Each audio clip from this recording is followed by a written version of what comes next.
પણ ભાઈઓ એવું વાતાવરણ કેમને બને કે ભાઈ હું હવે કંપની ડૂબે કે હું સ્ટેટ ટ્રાન્સપોર્ટ કોર્પોરેશનમાં હોઉં? અરે સ્ટેટ ટ્રાન્સપોર્ટ કોર્પોરેશન નહીં, એની બધા વાપરવા બંધ કરીશું. એકવાર સ્ટેટ કોર્પોરેશન એટલા માટે બચાવીશું કે સ્ટેટ કોર્પોરેશનમાં કામ કરનાર કર્મચારીની જિંદગી તો બચે, રાજ્યનું બધું જ્યારે થવાનું થાય. 5 કરોડ ગુજરાતીનું સુખ જ્યારે થવાનું થાય, કમસે કમ મારી કંપની તો ન ડૂબે.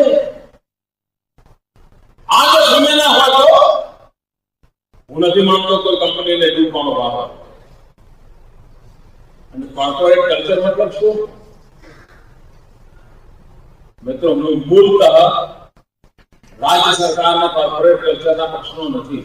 અહીંયા ટીવીના પ્રેઝન્ટેશનમાં એક વાક્ય આવે છે, મૂળતઃ વ્યવસ્થામાં કોર્પોરેટ કલ્ચરનો એમ હોય છે કે કંપનીનું ભલું કરવું. જે કંપનીના કામ માટે કામ કરતો હોય છે કંપનીનું ભલું કરવું.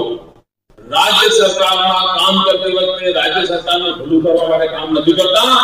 રાજ્ય સરકારમાં કામ કરતી વખતે 5 કરોડ ગુજરાતીનું ભલું કરવા માટે કામ કરતા હોય છે.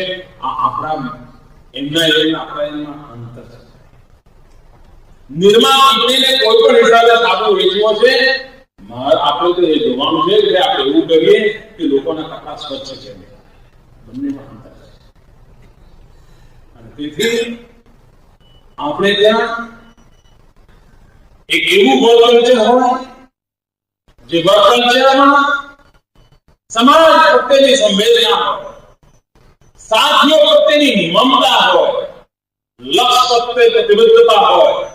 જ્યાં લક્ષ્ય પ્રત્યે પ્રતિબદ્ધતા હોય, સાથીઓ પ્રત્યે મમતા હોય, સમાજ પ્રત્યે સંવેદના હોય, અને આ જો ત્રિવેણી આપણા કાર્યશૈલીમાં રહેતી હોય તો હું નથી માનતો કે કોઈ કર્મયોગી માટે કાયમ ભવિષ્યમાં ટ્રેનિંગની જરૂર પડશે. સહજ રીતે વિકસવામાં અને આ સહજ રીતે વિકસતી દિશામાં અગર આપણે બધા સાથે મળીને પ્રયાસ કરીએ.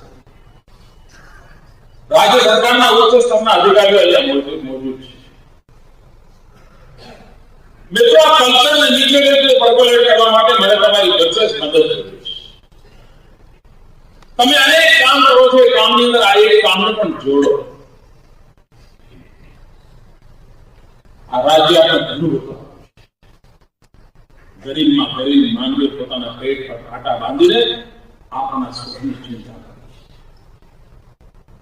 અગર તો ગરીબમાં ગરીબ માનવી તમારા માટે કઈ કર્યું છે તો સમય આવ્યો છે માનવી માટે કંઈક કરો.